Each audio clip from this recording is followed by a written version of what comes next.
Dumelang Abusheni and hello, hi, Mzansi. Noluthando Ngcakani here, and I'm the head of news for Health for Mzansi. Today we're continuing our series of live panel discussions, and on our agenda today is everyone's favorite but not so favorite topic: love, sex, and healing. I'm joined by two experts right here in Johannesburg at the Wits School of Public Health. If you guys could introduce yourself, we'll start with you, Tilly. Thank you so much for having me. My name is Thilivhali Livhali, but otherwise shortly known as Tilly. I know it rhymes and gives people problem. I'm the provincial manager for loveLife in Gauteng, responsible for operations and programs. It's lovely to meet you. I'm happy loveLife could join us. And we've got Lucy, who's no stranger to Health for Mzansi as well. Lucy, can you do a short intro for us? Thank you for having me. My name is Lucy. I'm a researcher, so they came to me today. And yeah, I have an NGO called Women's Health Ekklēsia, where we tackle sexual and reproductive realities. So here we are. Tilly, let's start with you since you are representing loveLife. You know, our first question is, can sex help to heal relationships? What is the role of sex in a relationship? Yeah, thank you so much for the question. The first direct answer is yes. It does heal issues or situations in relationships. I would love to give you a scenario where people are in conflict and the tension is very high, and you meet to resolve issues, or you have been far apart for a time. When you meet, normally when people meet at that time, sex becomes very interesting, and you see how people then have a sigh of relief after that and start being, ready to discuss, to talk. So it's very healing, and it's very happy for emotional well-being as well. You would not see any person who has had sex or who wants to have sex who's angry. So you would see facial expression that shows you how healing it is. You refocus well. It helps in creating bond between the relationship, and it helps with communication. You then communicate easy after that, and it builds relationships from one level to another. And you would see that with discussion with young people who are in a long distance relationship, or even older people who are in long distance relationship, you start talking in a week every day, in 2 weeks once, then it goes fading. And if we're talking about people who are meeting every, once a week or twice a week, the relationship blossom. So it's very important in a relationship to have it. And it's also very healthy for mental wellness, well-being.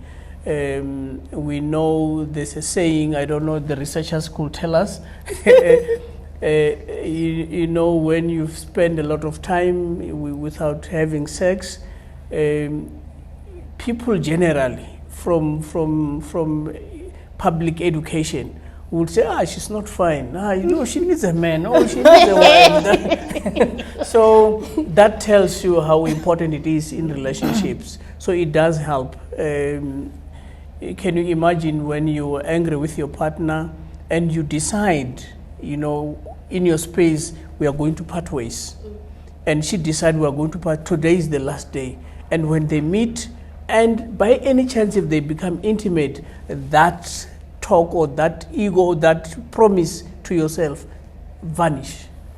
Then you start rethinking again, should I give it another chance? Did I look it very well? So that's how it helps. So it's great for bonds to have sex with your partner, not just anybody else on the street. Precisely. I'm interested to hear very important. So I'll be a bit controversial. I love that. Yeah. So for me, it's yes and no. I love the points you've raised. It's very important to know that yes, as much as sex can heal, but in some instances, there are underlying factors that needs to be resolved before we can rely on sex actually solving the problems. For example, we have people who have GBV issues or the other traumas, childhood trauma and all of that. So now they rely on sex, that if we are not okay, we're just going to have sex and then we come down. And now you are using sex as a coping mechanism. And if in your relationship things are always bad and sex is the only thing that keeps you happy, there must be a problem there. You guys, you need to relate as friends, number one. So if now we can't just sit and cuddle, because now our issues are so much and we need sex. There is a problem there. Yes, as much as sex is good and it brings the two union together, the bond, the connection, and mentally your well-being after you release some specific hormones and your body is happy, your mood changes, that's all good. But let's not avoid underlying factors and so many issues and focusing on just we want to mate, we want to just have sex and our problems will go away. It's like most people now, they are into pornography just because I just want to masturbate to release and then to take away the stress. Because I can't cope, I can't deal. Now it's like a drug in your body. So please do not use sex in a relationship as a drug. Also remember, as he was saying, sex is there to keep you guys together, to be glued. It was created to build the bond. Because if you guys are no longer having sex in a relationship, you are likely to be separated. Because it's the spark, it's the fire that must be rekindled all the time. But let's go back. Issues aside and sex aside. Let's be clear on issues like we're enjoying each other, we're having fun, we're having sex. If we have issues, let's sort the issues. Then let's continue having sex. As people always talk about, there's making up sex. They would say, you abuse me, then we make up. You abuse me, we don't condone such. Okay, abuse is an abuse.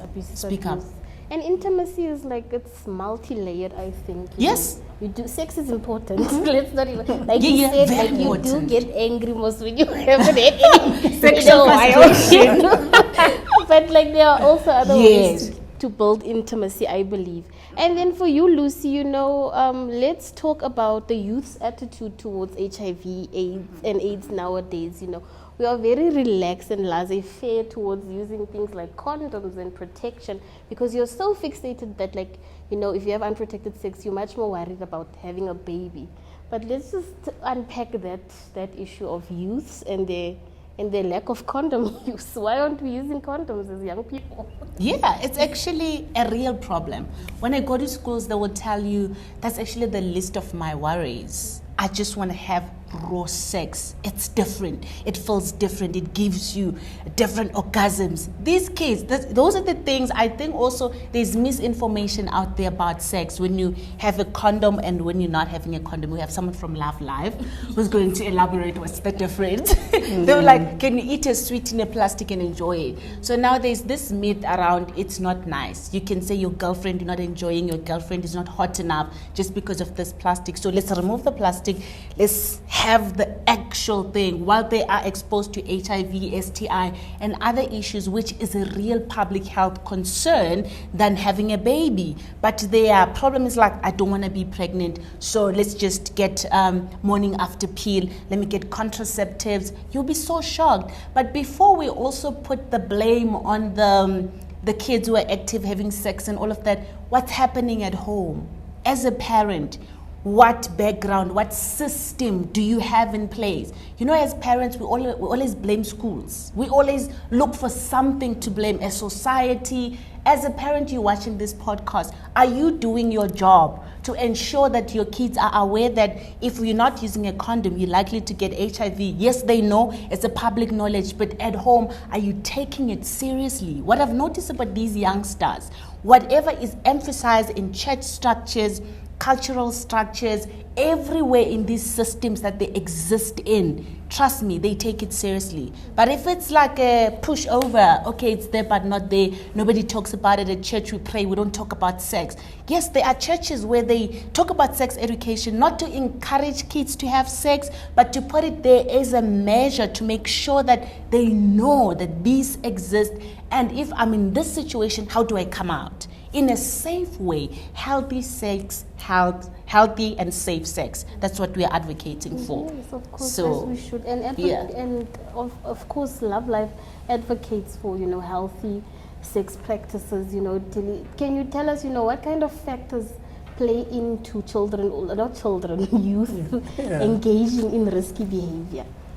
Yeah, what I see from what she was talking about with our experience as LoveLife is peer pressure. They will say we can't have it, with a plastic. And there's a mob psychology, because you have people who motivate you, and because you are saying something like a point, and eventually you internalize it, and you are pressurized by your peers to think and act that way. So that is where we come in as LoveLife, to then come with our health talks to educate them about the far-reaching effects of that, of thinking of going to have sex without protection. That, do you know about STI? And not only STI, what kinds of STI are we talking about? Do you know how they get treated? Most of these young people are stigmatized to go to our local clinics. Then we have what we call adolescent youth-friendly services in clinics, where we encourage young people to feel, accommodated in going to clinic. We create a space, we call them youth zones, where they go specifically to those youth zones, so that they don't stigmatize to go and queue with old people and feel judged. Then we have a youth-based, a youth nurse who would then understand and relate, to say, I'm feeling this way, and then can we see what kind of STI is that? But above that, we're talking about HIV. It seems like we almost retrogressed after COVID-19. Then we focus much on COVID and less on HIV, and it seems like, it's gone. But trust me, what we are now finding on the ground, it's alarming, because the rate now is increasing, very fast, because we kind of neglected that because of the the lockdown and so on. And there are other factors like social grants as well. They are being misused, as a solution. That if anyway I get pregnant, there's a solution, I will get support, and then unemployment fund, that fund is 300 or so. Yeah, it's also exacerbating this influence. So what we do is to help them look forward to to see, what about, who are you? Where do you want to go? What are the ways to arrive to reach where you want to go? So we show them these are the stumbling blocks you're creating for yourself through peer pressure. We have a program we call intergenerational talk, like Born-Free Dialogues. We have these talks between young people and parents. So we try to come with the option of parents who find it difficult to talk to their kids. And they come with many solutions. And one amongst many is, if I'm not empowered enough as a parent, what relationship do I have with my neighbor, with my cousins, with community leaders, that I could tell them, I can't talk to her. She overpowers me, or she doesn't listen to me. Then you rope them in one or the other. We also have a psychosocial contact center, where they just send a please call me to us, and then they speak privately to our trained counselors. So those are the ways that we do. We know that the shift is there from HIV into unsafe sex and risky sexual behaviors. Misinformation is rife, I think, in our communities. A lot of the time, I know somebody who directly, I posted a TikTok that we did for Health for Mzansi about whose responsibility it is to actually, encourage safe sex in the relationship. And he said that, if he trusts a girl enough, he will have unprotected sex with her just because. Wow. I'm just like, that's ridiculous. Yeah, but I take it very serious, because at that level, I like to engage with young people and even old people on a realistic way. What he's saying, it's almost 70% happening. You're in a relationship 2-3 times. If you practice safe sex, and use protection. 1, 2, 3, 4 times using protection, it's like there's something that feels, no, she's fine. There's trust. So that is what we need to be able to crack and intensify our messaging on that. It is not about that. Exactly. Yeah, people should understand there's a window period. Yeah, and beside that, somebody might take long to show that they are positive or they have STIs because of how their body is built. So we need to also to be aware of those issues. And you can't trust nobody, not in this climate, guys. And then I'd like to take us now to a bit of sisterly talk, Lucy. Let's talk about vaginal wellness. How can we reduce vaginal shame in our communities? Because we're so scared to talk about our goodies wellness, but how do we kind of reduce that shame that's associated with being a female with a uterus and all the equipment? All the equipment. Yeah. What's the problem? Even females, they don't understand their vagina. How is it tailored? It's such a shame for them to see what's going on in there. It's like, it's this thing. It's not for me. It's for who? Your partner. No, if some people can't even, I was so shocked, they can't bath well. It's shocking. You ask them, how do you wash your vagina? They'll tell you stories and you'll be so shocked. And of course, there will be some audio, you're going to smell, funny. And it's not smelling like rose, everybody knows that, but it's not supposed to smell otherwise as well.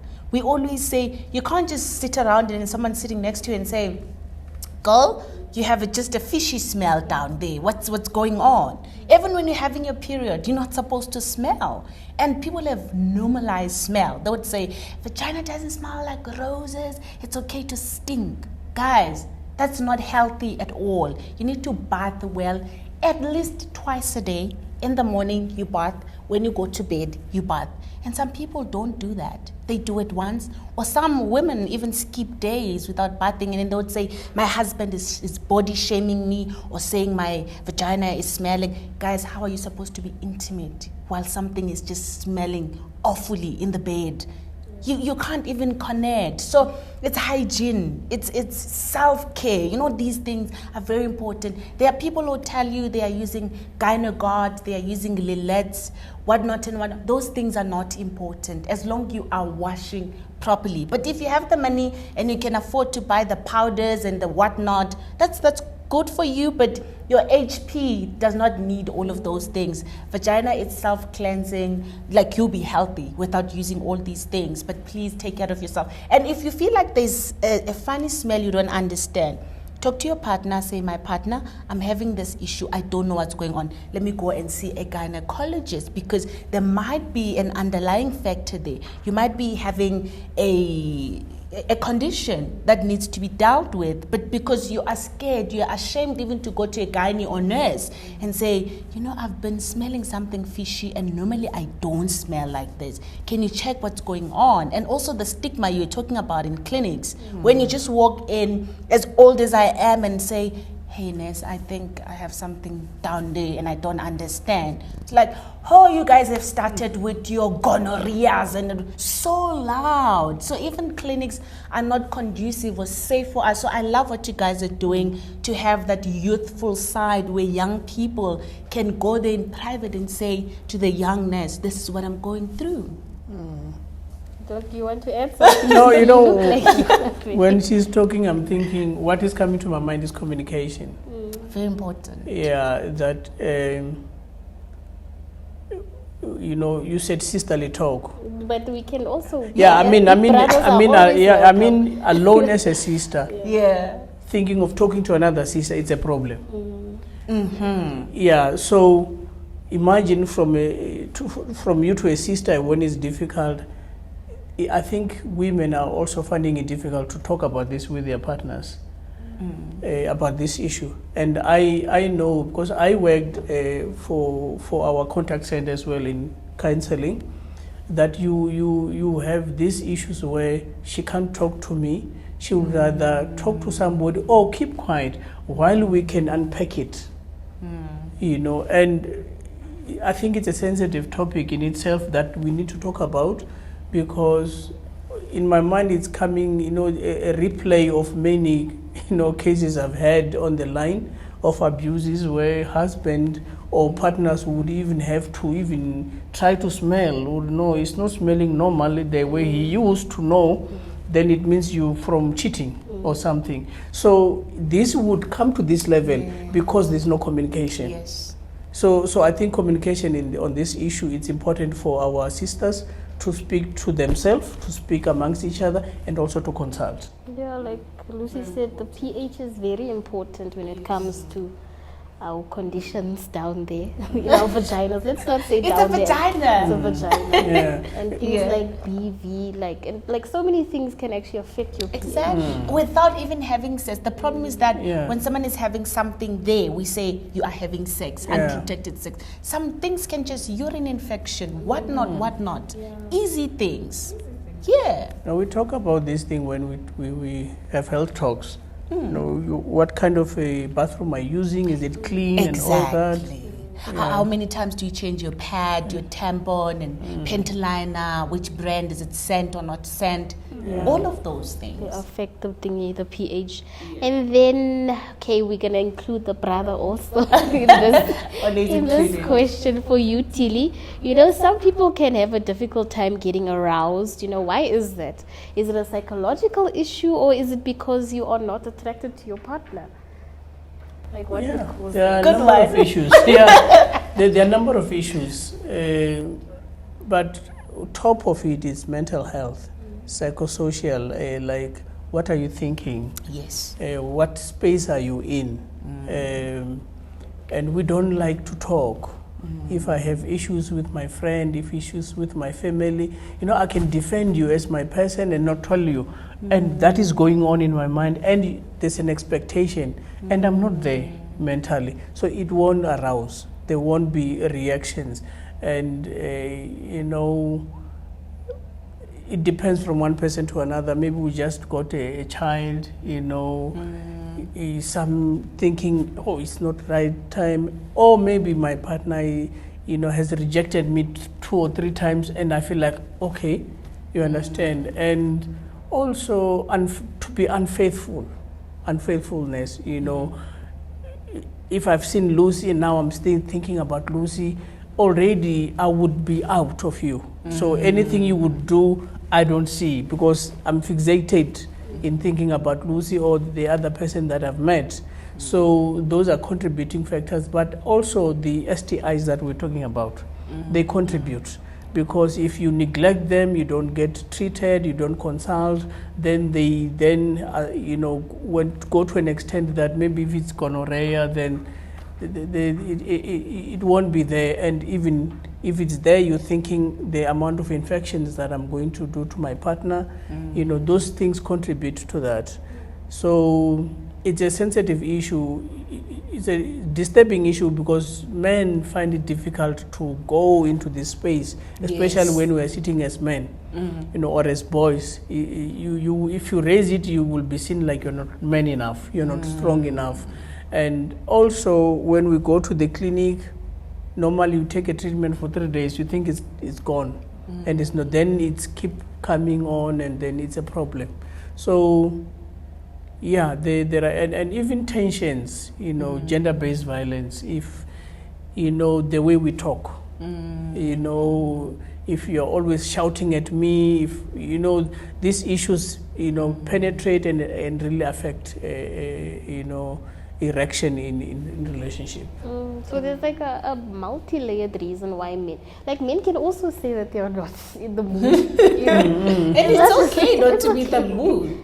If you're not in the mood, it's fine. Just but not every day, hey? Yeah. Not every day. Because now you must go see men's clinic or something else. Yeah. The problem with the brothers, they don't take things seriously. They would say, maybe I'm tired, maybe I'm stressed, and to find out they are like really serious underlying factors down there. So please, guys, just seek help. And if I tell you, I'm afraid you will think I'm cheating. Exactly. Yeah. But being honest, communicate if you feel like, it's not that strong. Because you can feel, some people would tell you, it actually started 3 months ago. It was not that harder. And then it went down, boom, and then flat tire. So you can speak earlier and say, hey, babe, it's up, but it's not that hard. Let's get help now, because you don't want a potato. And then another question is, like we always wonder what is a healthy amount of times to have sex every week, or what is the standard? What is a healthy number of times to be having sex in a healthy relationship?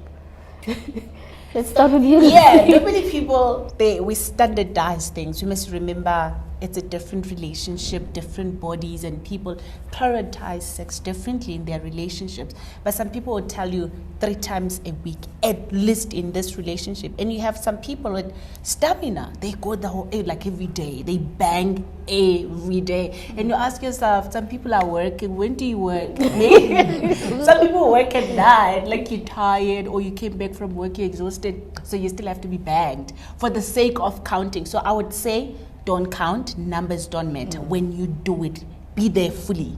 So, yeah, what's the idea of having it every day and you don't enjoy it, and having it twice a week and you are enjoying it because you are presently fully there? So let's not put numbers, just have a good sex and enjoy it. Healthy sex with your friend. And if you are not in a mood, you're tired, tell your friend, hey, partner, not today, I'm not in the mood. Yeah, let's just cuddle. Or I'm not feeling okay. As much as we believe that sex, your mental health, you release some specific hormone, sometimes you just don't need to have sex. You need someone who will listen to you, you vent, you tell them all your problems, then you're okay the next day. I like that. Because sometimes when you are tired. You're tired. You just don't want to be back. And don't do it as a service. It's like now an obligation, a service. You must just do it for the sake of doing it. And then you start drifting apart from your partner because there's no longer pleasure. It's like a timetable. Some people have timetables. Saturday we do it this time. No, man, be spontaneous. Be out there, enjoy it. Don't count. Let's not count. You want to end it? There's no way you can't have comment on this topics, and especially on this one. At least boys talk about this. At least, when you're saying, hey, sometimes you're tired. Do you know, or somebody's like, oh, this girl, she's busy. No, other ladies would go for every day. And if they found a partner who's not ready for that, it's a boring thing. Yeah. So I know a relative brother who once told me years ago, like, Tilly, every day. Then it took me years to accept that is him. Exactly, and it's okay. Because when he tells you that, you might be tempted to be judgmental. But over years I realized, no, that's him. Because then when he told me, I was like, look at his wife. How? Every day, but that's them. Yeah. They find it easy to, and let us not have a standard, approach on this one. It depends which partner, but it must not be an abusive thing. Yes. I had an Uber driver. I always have the wildest Uber rides, but this Uber driver was telling me how he's got, would I call it stamina? Yes. But like a heavy libido when he wants to have sex every day. And he's even having sex with his wife's sister. And the sister lives with them, so like he's cheating on her like actively. He's got so many mistresses and that. I was just like, you need to go get checked. So that sounds like a problem. Yeah, it really sounds like a problem. Yes, you can have a high libido and all of that, but just check things out, man. Some people, they are acting like perverts in the name of justifying their actions. But one more thing, people mustn't stay for longer. I know married people who have not been intimate for 3 months and 6 months. Guys, that's a problem. Please, don't standardize nonsense. That's nonsense. You can't be married and stay not sexually active for 3 months and 6 months. Actually, it opens a room for unless you're sleeping with someone else. No, like from my experience in counseling, where they stayed for a year without having sex, and the partner had to go for buying from the sex street. Workers, yes. And you could see this guy, that's not him. He was forced by the situation. And so it mustn't be like that. People, let's talk. Let's break the silence. Get somebody to talk to. I like this topic because you know what do you do then when your relationship comes to that point where you guys just aren't vibing in the sheets anymore? Like, what do you do? Do you just like give up on each other and move on, or continue to waste each other's time, all for the sake of a marriage certificate? Or there are many reasons, but the main issue is it means the problem that is there has climaxed. Yes. And there is no one who is ready to break the silence or to own up to their individualism. Because at that point, you have to think about yourself. How healthy are you about the situation? And it's totally not about sex. It's just about climax. The problem has climaxed. It needs attention. Yeah, you need a solution to every issue. Yeah, but guys, if you see that it's not serving you anymore, it just brings stress and stress, get a psychologist or see a relationship coach, a marriage coach, fight as much as you can. And after you've, all your options are finished and you still feel like there's no way forward, you've tried. I always tell people, when you leave a situation, you must say, I did 1, 2, 3, and 4, and it didn't work out. Not without an intervention. Get all those interventions. And then let's look at one last question. Just thinking. Okay, yeah, it's still with the cheating, not the cheating, but still with marriages. How can a relationship recover from something like infidelity? Let's start with you, Thile. It's oftenly easy for men or males to think that it's over. If we talked about it 2 hours, 3 hours, we behave okay, and we think it must fast track and even the other person be okay. But you would see it over time that was just a camouflage, because you should remember she talks about underlying issues. There will be pretense because we are happy we've resolved it, but after months or years, you would start seeing the cracks of that camouflage. So it's a very topical issue because men want things to be solved now, and if the female partner or the other partner is accepted, they think it's okay. And for the other partner, it's also not good to keep quiet and pretend you're okay when you're not. Continue to, because some problems are not instantly, they cannot be solved instantly. It's a process. So agree to resolve matters and agree that we've resolved, but still continue to find somebody to talk to so that you easily come back to yourself. Because infidelity, I just think for women, it's, they continue to think I'm being compared with somebody all the time. If I cook, have I cooked better? If I dress this better, that he will start understanding. You understand? So for me, it's a process that we need to recover from infidelity. And on the men's side, it's a critical issue because they don't easily forget. So it's much more better with women, we think, because then they give you this pretense face. But with men, one mistake takes them back. So it shows you the amount of concentration that was not given to the problem. So we need to engage on it, thoroughly, that everything is exposed and unpacked, and then when you continue, no issues of judgmental continuously. But it's a real issue that we don't need to camouflage on it. I think it's such a difficult one, especially in our communities. The moment they've caught wind that you have been cheated on or something, now you are all of a sudden the butt of the joke and stuff. I think it's worse for men and women. And women, yeah. I would say it's a monster. It's a door that you shouldn't open. If there are ways, not opening that door will save you and save your marriage or your family. Because once that door is open, to start from a clean slate, it's very difficult. It's going to take commitment, as you were saying, and all the other things, help from psychologists, from marriage coaches, and all these other people to help you guys start without pretending. Because our problem, people are staying for the sake of kids, for the sake of financial security. I don't have anywhere to go, so I'll just pretend that I'm okay with this man that I do not trust anymore. And some people come back with HIV, come back with STI, come with all these issues. To keep love, guys, healthy, let's try avoid some certain things. But if it happened, deal with it correctly, follow proper intervention, then save your marriage, save your relationship. If you want to, want to, we grew up watching these marriage live videos, and she's burning clothes, you see. But also don't do that. But and if you want to go, you're more than welcome to. It's actually, it gives you a reason, a valid reason to leave. Yeah. So do that. Save yourself. Choose yourself before choosing anything. I think just in closing, guys, just one last question. What makes a healthy relationship in 2023?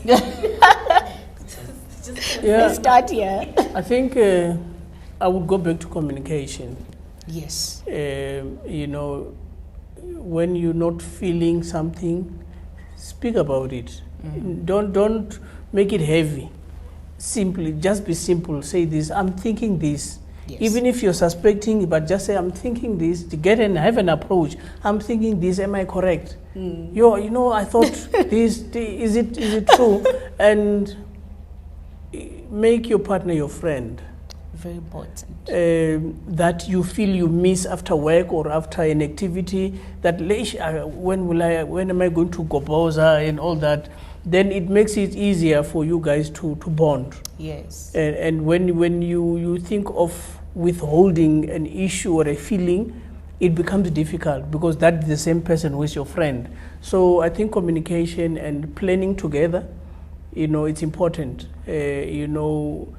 If you just call, I'm in Durban, but I thought you were in Joburg, but how did you plan? Then there are those thinking behind. So if we plan together, we communicate, change of plans, we communicate, then it is easier. You then would have a very beautiful year. So communication. Yeah. And make your partner your best friend.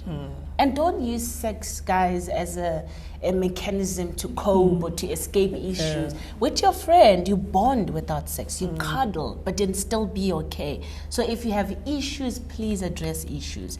Don't keep on covering and another issue comes and another issue, and then it becomes a mountain of issues, and now you're not able to sort the things out. So please be honest in a relationship, have integrity. We call it isidima sakho. That's something you keep in a relationship, and you won't find yourself in infidelity, in all of these things, if you keep just basic values, man. Isidima sakho as umuntu, protect yourself. I'm not doing it for my partner, I'm doing it for myself. I'm keeping myself for myself, not for you. And if all as individuals we approach relationships like that, we'll have stunning, healthy relationships with no complication. And enjoy everything you do. Make memories. Life is too short.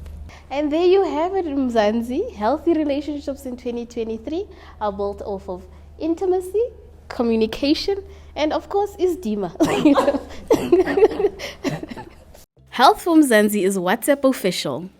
At Health for Mzansi, we put people first. So we have created a safe space where you can get access to our latest health features and be part of a health community.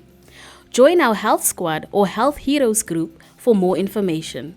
Don't forget to follow us on social media.